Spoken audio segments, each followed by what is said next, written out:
Hey again everyone, TheBarracuda57 here.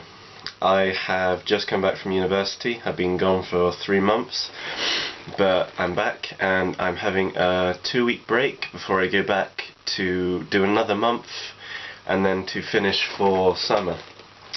I had a day off yesterday, just been relaxing, being by myself, kind of resting and rejuvenating, and I thought it'd be cool to do a video on kind of advice, to do a video to explain how to improve, your everyday, your mentality, your awareness, and kind of just general daily advice and things that you might not have considered, which happen a lot every day, and just kind of to get over walls and just to make life a lot easier for INFJs in general.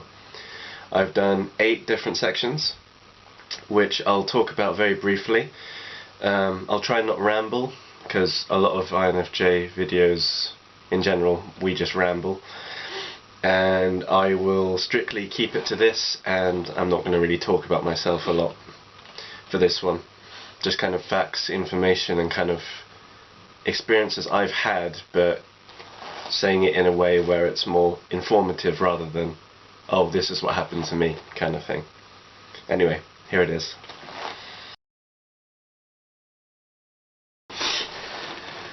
One tip: learn the functions of INFJ. The I, the N, the F, and the J.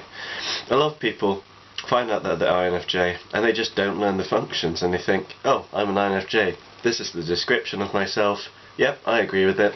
That's it. Actually, it's much more than that. You can't just judge someone on the surface. And if you want to improve yourself, to become better, stronger, all those things, if you learn the functions, you learn about how you process every day. And seeing as the world to us is very foreign and we don't feel grounded and connected with it, it's really good to learn the functions, because you understand how you process, how you do things, how you think, and how you interact. So have a look on the internet, articles, Wikipedia, and learn the 4 different functions. Our functions are in order from strongest to weakest. The 4 are introverted intuition, the second is extroverted feeling, the third is introverted thinking, and the 4th, our weakest function, is extroverted sensing. Now, the one that we use most commonly is introverted intuition. Because of this, we're very future orientated and also very reflective of the past. We're not very present orientated, and that's because present orientation is more sensing, and it's our weakest function. It's really good to kind of balance out your weakest and your strongest function. So our strongest is introverted intuition, NI, and our weakest is extroverted sensing, which is SE. The difference between those two is introverted intuition is internal. It focuses more on the kind of conceptual, the abstract, the kind of dreamlike world, which is very much in here, which causes us to think about the future and think about the past, but not really be aware of the present and what's going on around us in a kind of grounded sense. Extroverted sensing, which is something which I believe all INFJs should learn to use once in a while, is more kind of present orientated. So for example, if you look at this cup, extroverted sensing is, this is a cup, it is black, it holds tea, it's very in the now, it's very down to earth and real. Whereas the difference is we don't think like that often. How we think usually is with introverted intuition. So looking at this cup, it's more like the meaning of the cup rather than what it actually is. So looking at this, introverted intuition will be, what does this cup represent? What is the purpose of this cup? How can this cup be used? And etc.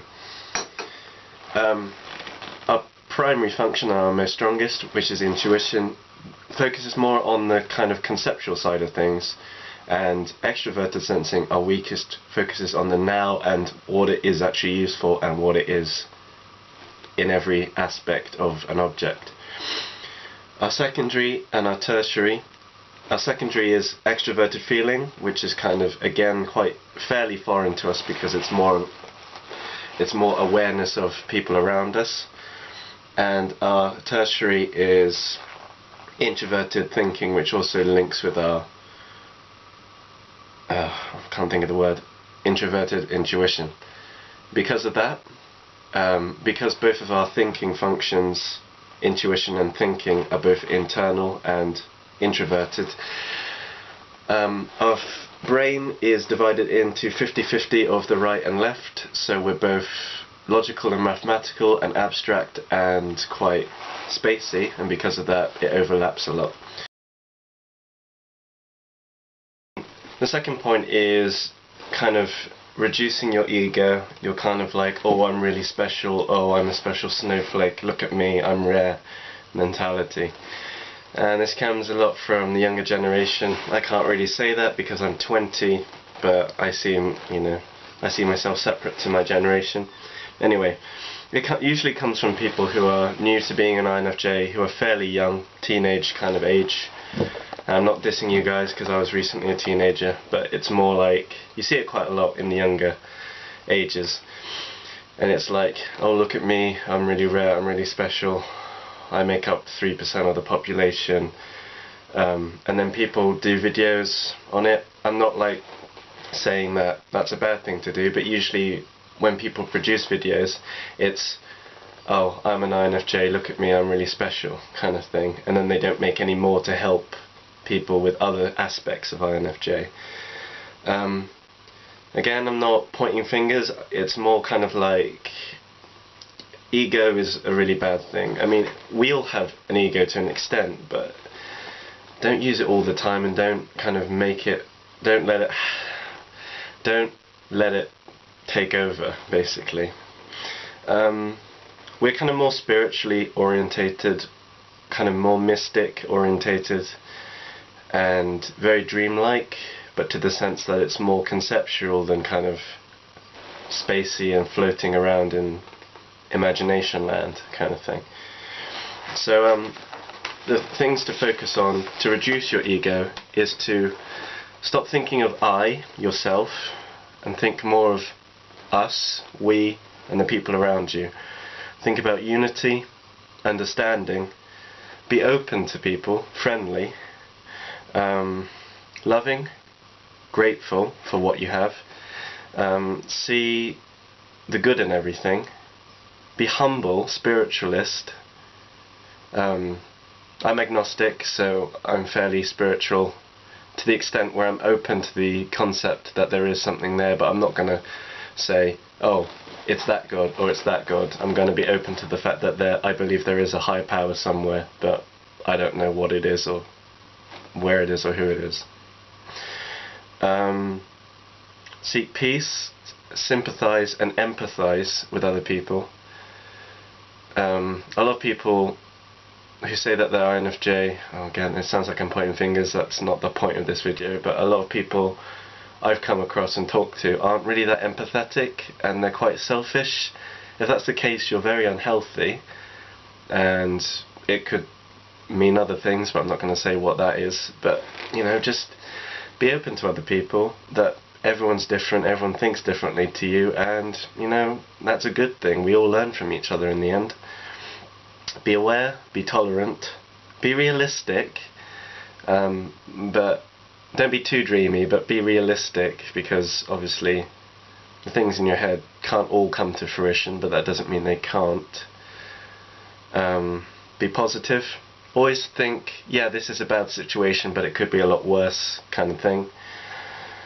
Self-accept yourself. I mean, if you hate yourself, at the end of the day, you're going to hate everything around you, aren't you? You create your own reality, and if you see everything in a negative light, the world will always be negative. If you see everything in a positive light, and see the best of everything, not only will it reflect on you and make you more positive, it'll also, the world around you will be positive and be good. You know, it's worth a shot, because if you don't try, then you'll never know. Let it flow.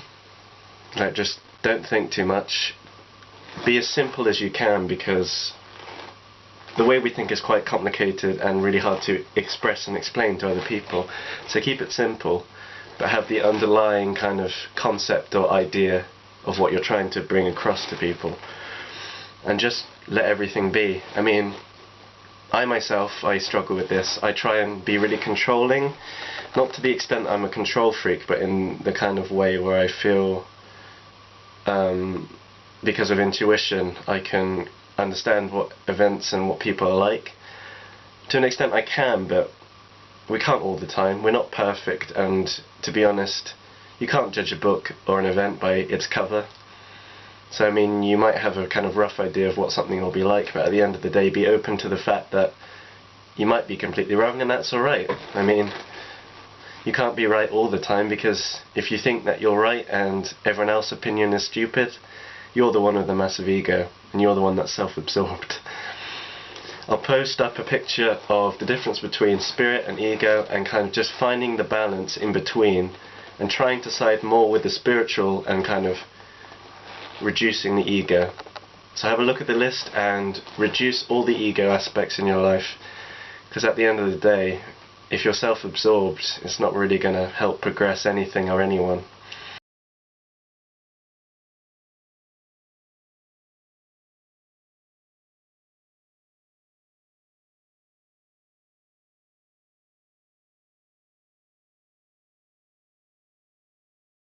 Balance both your introverted world and your extroverted world. I've spoken to a few INFJs who are very reclusive, very isolate themselves, and kind of don't go out a lot and just stay indoors.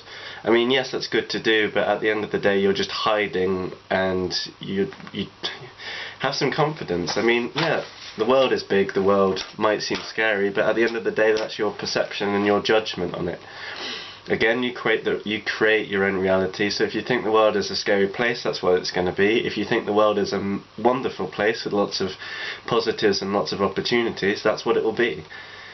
I mean, like, it's the same as asking someone out. I mean, you might really like someone and you build up all these walls saying, oh, but what happens if this happens? What happens if that happens? Maybe they don't like me. At the end of the day, when you ask them the question, do you like me, do you not like me? I mean, at the end of the day, all the negatives are all the things you built up in your head, and you're the only one that's making it harder for yourself.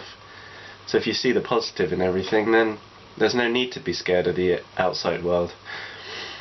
I mean, yes, it's good to live in a dream world, but if you live in it all the time, then you lose touch of reality, and at the end of the day, you're just hiding from the fact that that's not what the real world is. We like a lot of alone time, so I'm not saying don't be by yourself, because we do need a lot of alone time. Go to parties, go to events, go to lots of energizing places which extroverts love, and be with your extroverted friends from time to time, because at the end of the day it helps balance things out and helps you understand the different worlds. Because at the end of the day, introverts have to live in an extroverted world, and extroverts can't understand what an introvert world is like. But at the end of the day, that's good, because we can dip our feet into two different types of waters, and in many ways that's more an advantage, because we're more balanced, whereas extroverts just live in their world because that's the world that we live in, unfortunately. But because of that, we're more balanced as people, because we can go in and out of two different worlds and two different lifestyles without extroverts actually realizing that that's what we do. Being in the extroverted world also helps you develop your weakest function, extroverted sensing, being grounded, not being in your head, and kind of being more kind of focused on your surroundings, your senses and your awareness, rather than what's in here. When you do have alone time, or me time, introverted time, I guess, to kind of rest, rejuvenate, to kind of heal from busy activities, being with people all day, for example, Good things to do, which a lot of introverts, not just INFJs, but introverts in general, maybe more intuitives, do some of these things more than sensors. But this is just focused for introverts pretty much. Meditation, like seriously, I do a lot of meditation, maybe about 10 minutes a day, twice a day, and it helps so much. Have a look at it online and see for yourself if you enjoy it. There's many types of meditation which use candles, aromatherapy, looking at lights, listening to music, closing your eyes. It's brilliant. Reading, listening to music, which I'm pretty sure all introverts love doing, so I'm not going to go any further than that. Drawing, poetry, art, watching movies, playing games, taking naps, thinking, interacting with people online or kind of from a distance, like on PlayStation or Xbox.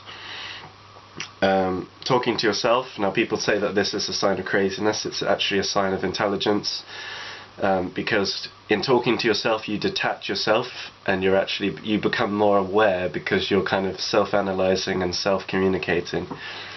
There's many articles on it on the internet, so don't think talking to yourself is you being crazy, because there's a lot more positive things that come out of it than people thinking, oh that's weird, because who cares what people think at the end of the day.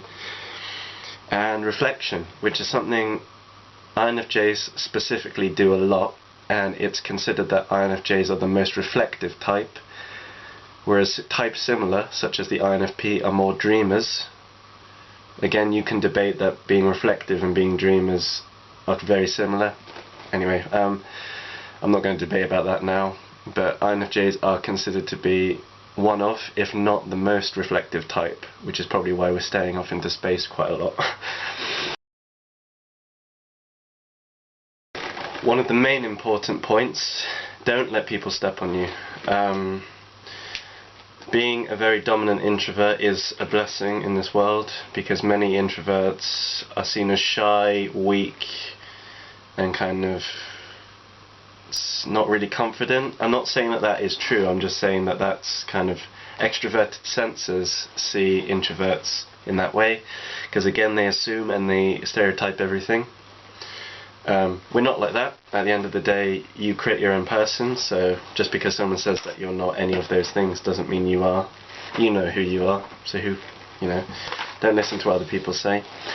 But don't let people step on you, because there's a lot of people, because as empathetic people, as people who connect very well with other types and generally strive to help other people, to make systems better, to make everyone connected, and to kind of see every point and perspective of a person.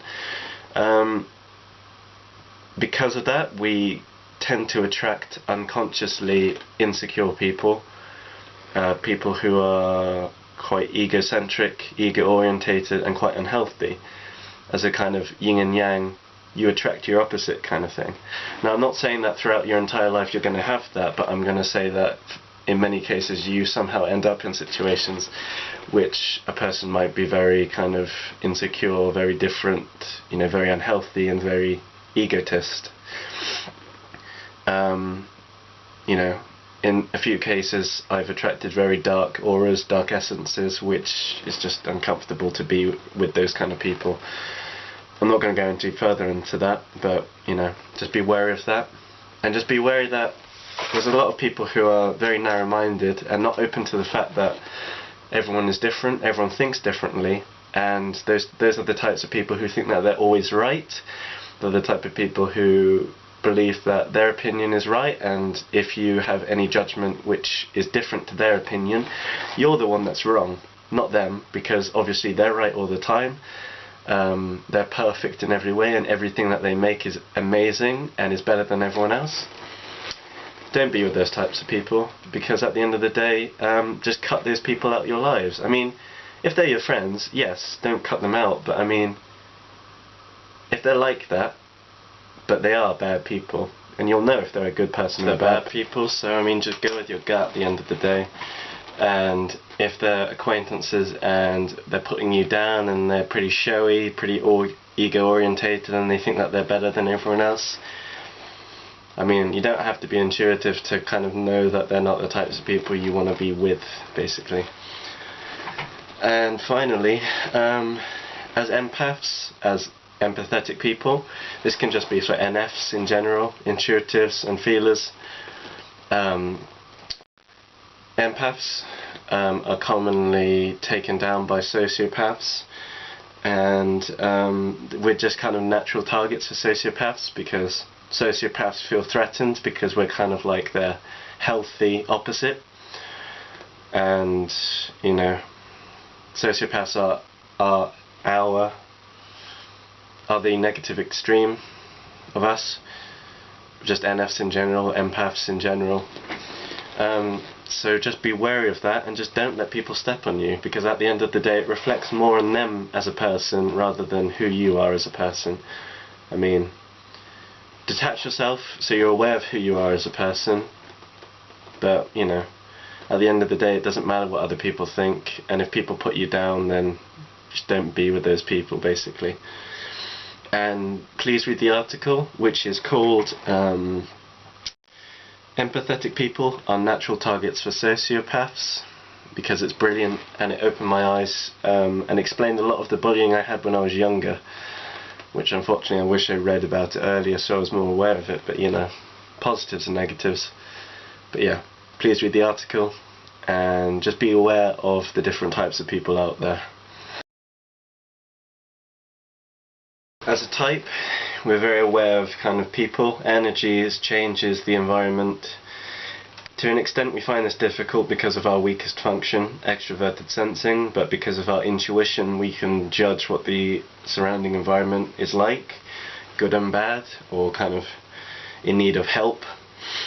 We're chameleons, and because of this we drain a lot of energy by kind of, almost to an extent, absorbing what the personality of a person is like, and kind of not copying their energy, but kind of following their energy in a way where it feels natural to them. So mimicking, I guess that is copying in a sense, but not to the extent where it's fake and jokey, but to the extent where we try and step in another person's shoes in order to become that person, to interact with them and talk with them in a way which they understand much easier than if we were just generally talking to someone. It's the best I can put it. Because of this we detach ourselves a lot, and we're aware of the kind of energies and the auras around us. Both of those things you can research more on with articles, a lot of good articles out there. But learn to not always be in your head, because if you're in your head all the time you're not using all your other functions, such as awareness and extroverted sensing. If you're by yourself a lot, you tend to be in your head a lot, so talking to yourself helps to ground you and not be off in idealistic land or dream worlds, and kind of learn to kind of be in and out of your head, because it just helps balance you and kind of, yeah, helps you learn again to use all the functions. If you don't develop your functions well enough, you might use your extroverted sensing instead of your intuition, and instead of going on a hunch, you assume what a situation and a person is like and be completely wrong. When we're stressed, when we have a lot to do and we have a lot to think about, we sometimes might use our extroverted sensing instead of our introverted intuition, and because of this we make really bad decisions. So again, rest and rejuvenate, be by yourself to recharge your intuition. And if you don't do this and you don't find a balance, you could be very blunt and very direct, and seeing as we can read people really well, not perfectly, but we can read people very well, you could say too much, hurt someone, and just be generally an idiot, which people don't like because you're just too critical. Learn to balance and learn when to say stuff when it's needed. I think this is 7. I was going to say 8 different sections, but I think this is 7, because I think one of the sections I've already said, but I mixed it with another section. Anyway, I think this is number 7 now, when it should have been 8, so actually it's 7 altogether. Mindset. We don't know how we process, but luckily there are descriptions which help you kind of understand and go, actually, yeah, that is right for me. I never thought of it in that sense, and it puts it into words and into perspective very well. We're very abstract. We're very lateral, so we think that way rather than that way. We don't think in numbers, concrete form, and we're not very down to earth, so because of this we're very abstract, we're very dreamlike. We think in metaphorics, we think in language, pictures, colours, which is more right brain. And when we have an idea, it explodes into 100 different words and letters and symbols, and they all connect to each other. So for example, if you have a question where it wants you to answer a specific thing, you'll think of that word, and that word will explode into 100 different answers, which might be similar to the question but not actually answering the question. So ways to combat this is doing mind maps, doing actual visual drawings or visual writing, thinking with pictures rather than words and logic, and yeah, repetition basically is the key.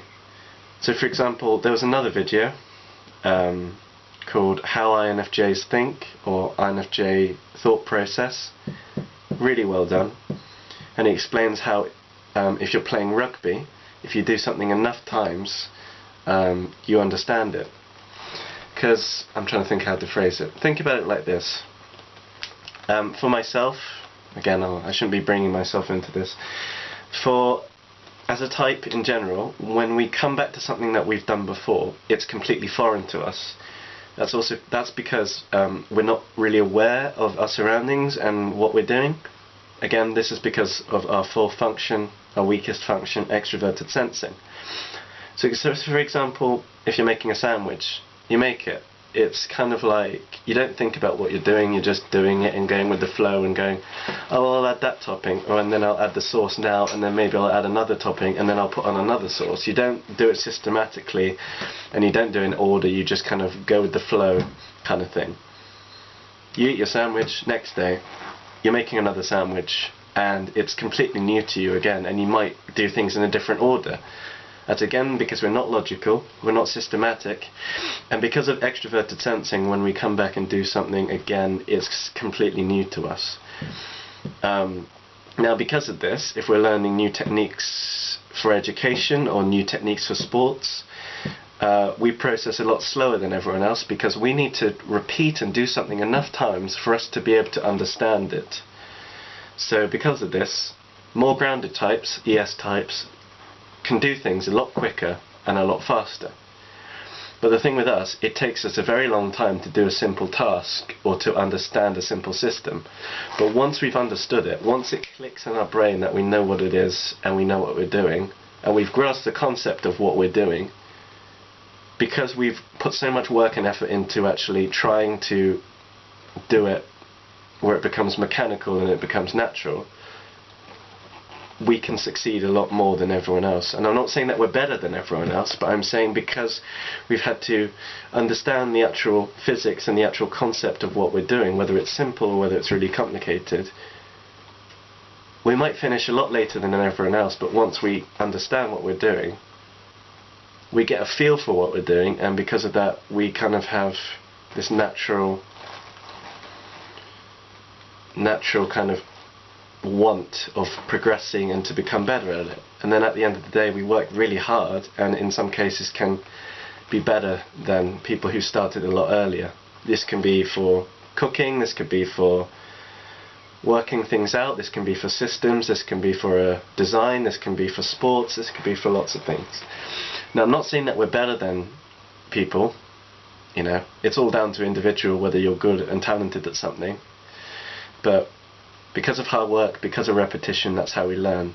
And by repeating stuff, and when we eventually understand how stuff works, is when we can succeed. And in some cases surpass other people, even though we don't, you know, even though we're late in actually understanding it.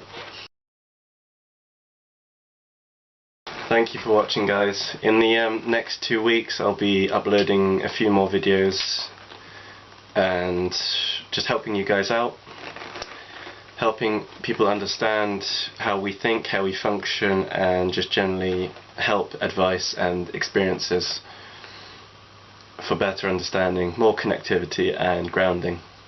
So I hope you've enjoyed, and please like and subscribe and comment if you related to this, or if you didn't relate to it. You're entitled to your own opinion at the end of the day. But yeah, thank you guys. This is TheBarracuda57, over and out.